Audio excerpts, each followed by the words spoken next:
ये आकाशवाणी शिमला है। अब आप प्रभा शर्मा से प्रादेशिक समाचार सुनिए।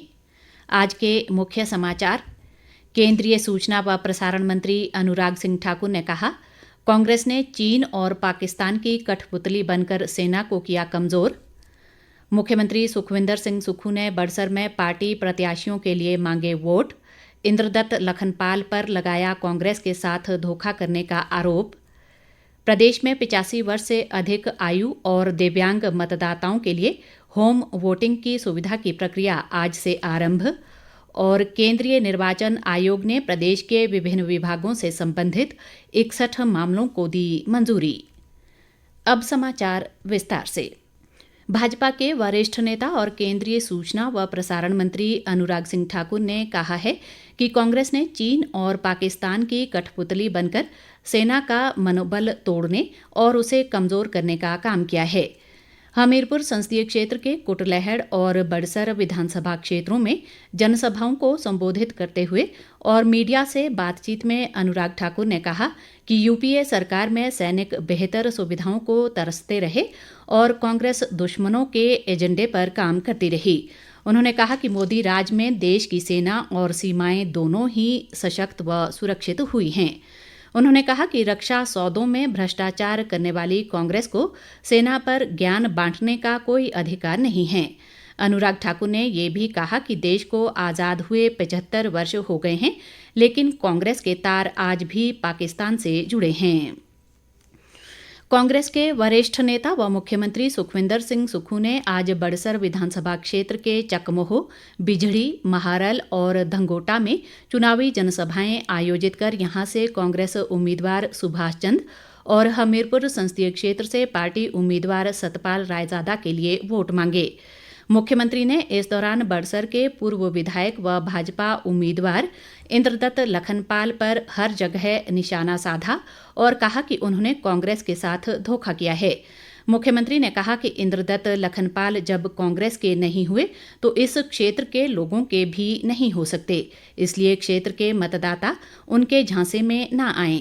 उन्होंने भाजपा कार्यकर्ताओं से भी आग्रह किया कि वे पार्टी विचारधारा से ऊपर उठकर कांग्रेस के पक्ष में मतदान करें। नेता प्रतिपक्ष जयराम ठाकुर ने कहा है कि प्रदेश की कांग्रेस सरकार ने 1.5 वर्ष के कार्यकाल में विकास का कोई काम नहीं किया। यही कारण है कि वो अब लोकसभा और विधानसभा उपचुनाव में काम के नाम पर वोट नहीं मांग पा रही है। जयराम ठाकुर ने आज भरमौर विधानसभा क्षेत्र के पांगी में पार्टी प्रत्याशी कंगना रणौत के पक्ष में चुनावी जनसभा को संबोधित करते हुए कहा कि कांग्रेस नेता भाजपा प्रत्याशियों पर निजी आरोप लगाकर और निम्न स्तर की टिप्पणियां करके वोट मांग रहे हैं। उन्होंने कांग्रेस नेताओं को मर्यादा याद रखने की सलाह दी। जयराम ठाकुर ने कहा कि देश ने तय कर लिया है कि मोदी के साथ चलना है और अब चुनाव सिर्फ औपचारिकता बाकी है। कांग्रेस के वरिष्ठ नेता व शिक्षा मंत्री रोहित ठाकुर ने कहा है कि पार्टी के राष्ट्रीय अध्यक्ष मल्लिकार्जुन खड़गे, महासचिव प्रियंका वाड्रा और पार्टी के वरिष्ठ नेता राहुल गांधी 25 मई के बाद प्रदेश में चुनावी जनसभाएं करेंगे।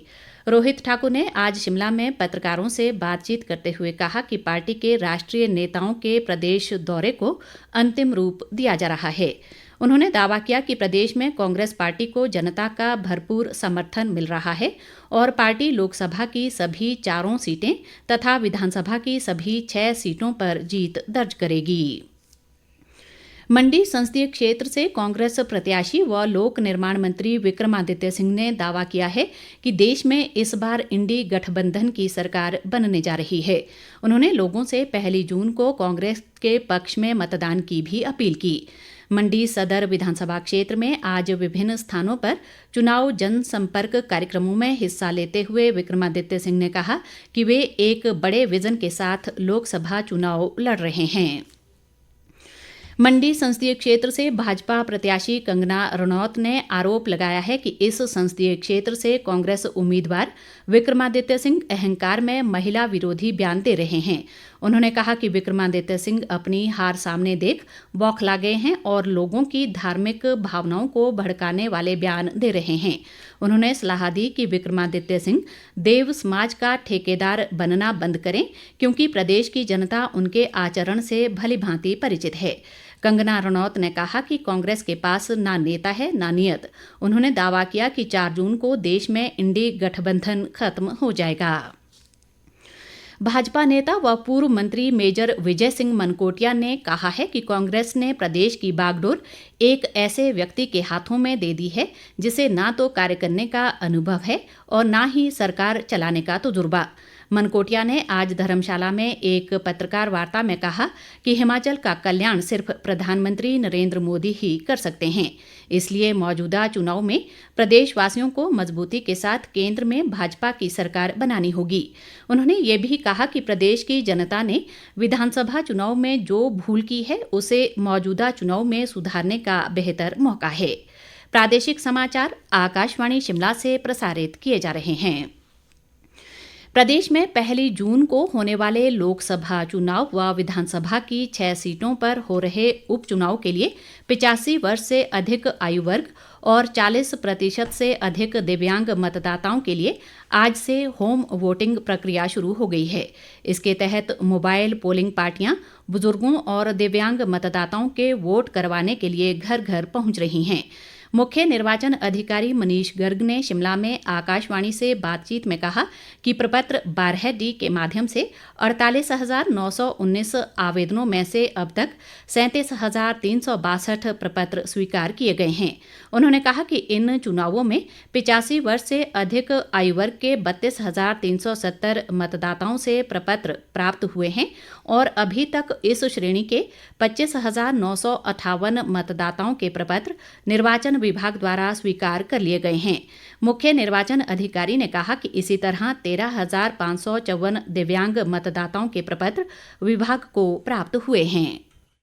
हमारे जो 85 वर्ष की आयु के वोटर्स हैं लगभग 60,000 हैं और उसमें 32,370 32,370 से हमें फॉर्म 12D प्राप्त हुए हैं और जो PWD वोटर्स 57,000 में से 13,554 के हमें फॉर्म 12D प्राप्त हुए हैं। इनको हम पोस्टल बैलेट जैसे हम लोग इशू कर रहे हैं अभी और फिर हमने अक्रॉस द स्टेट करीब 700 से ज़्यादा टीमें डिप्लॉय की हैं, पोलिंग टीम्स, जो कि इनके घर पे जाके इनका वोट कैप्चर करेंगे, वोट लेंगे।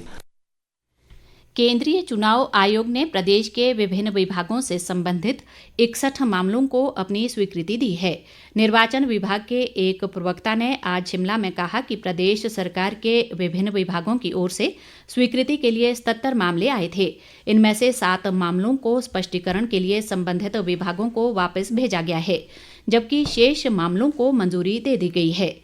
उन्होंने कहा कि प्राप्त मामलों को उनकी समयबद्धता और अनिवार्यता के आधार पर आयोग को भेजा जाता है और ये भी सुनिश्चित किया जाता है कि इससे किसी भी पार्टी विशेष को किसी प्रकार का राजनीतिक लाभ न हो। भाजपा प्रवक्ता संदीपनी भारद्वाज ने आरोप लगाया है कि प्रदेश के अस्पतालों में स्वास्थ्य सुविधाएं चरमरा गई हैं। संदीपनी भारद्वाज ने आज शिमला में पत्रकारों से बातचीत करते हुए कहा कि अस्पतालों में लोगों को ना तो आयुष्मान भारत और ना ही हिमकेयर योजना का लाभ मिल रहा है और लोग दवाइयों के लिए भटक रहे हैं। उन्होंने कहा कि प्रदेश सरकार हर मोर्चे पर विफल साबित हुई है और सरकार की गलत नीतियों के कारण प्रदेश लगातार कर्ज के बोझ तले दबता जा रहा है। उन्होंने पूछा कि यदि सरकार के पास पैसे की तंगी है तो फिर 15 महीनों में थोक के भाव CPS, सलाहकार और OSD कैसे लगाए गए। पूर्व प्रधानमंत्री स्वर्गीय राजीव गांधी को आज उनकी पुण्यतिथि पर प्रदेश भर में विभिन्न कार्यक्रमों के माध्यम से श्रद्धांजलि दी गई। छोटा शिमला में राजीव गांधी की प्रतिमा पर शिक्षा मंत्री रोहित ठाकुर और पार्टी के अन्य नेताओं ने माल्यार्पण कर उन्हें श्रद्धांजलि दी। रोहित ठाकुर ने इस मौके पर कहा कि स्वर्गीय राजीव गांधी ने कम समय में कई ऐतिहासिक कार्य किए जिन्हें लोग आज भी याद करते हैं। उन्होंने कहा कि पंचायती राज संस्थाओं में महिलाओं को 33% आरक्षण और 18 साल की उम्र में मताधिकार जैसे फैसले राजीव गांधी के प्रधानमंत्री रहते लिए गए, जो देश के लिए ऐतिहासिक साबित हुए। उन्होंने कहा कि देश में कंप्यूटर क्रांति का श्रेय भी स्वर्गीय राजीव गांधी को जाता है।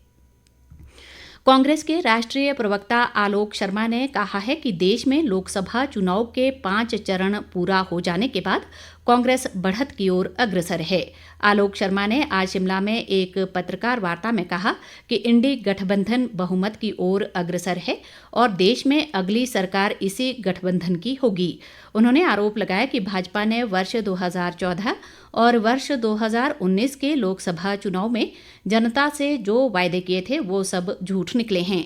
उन्होंने ये भी कहा कि हिमाचल से 4 सांसद देने के बावजूद केंद्र ने आपदा के समय राज्य की कोई मदद नहीं की। अंत में मुख्य समाचार एक बार फिर। केंद्रीय सूचना व प्रसारण मंत्री अनुराग सिंह ठाकुर ने कहा, कांग्रेस ने चीन और पाकिस्तान की कठपुतली बनकर सेना को किया कमजोर। मुख्यमंत्री सुखविंदर सिंह सुक्खू ने बड़सर में पार्टी प्रत्याशियों के लिए मांगे वोट। इंद्रदत्त लखनपाल पर लगाया कांग्रेस के साथ धोखा करने का आरोप। प्रदेश में 85 वर्ष से अधिक आयु और दिव्यांग मतदाताओं के लिए होम वोटिंग की सुविधा की प्रक्रिया आज से आरंभ। और केंद्रीय निर्वाचन आयोग ने प्रदेश के विभिन्न विभागों से संबंधित 61 मामलों को दी मंजूरी। इसी के साथ ये समाचार बुलेटिन समाप्त हुआ।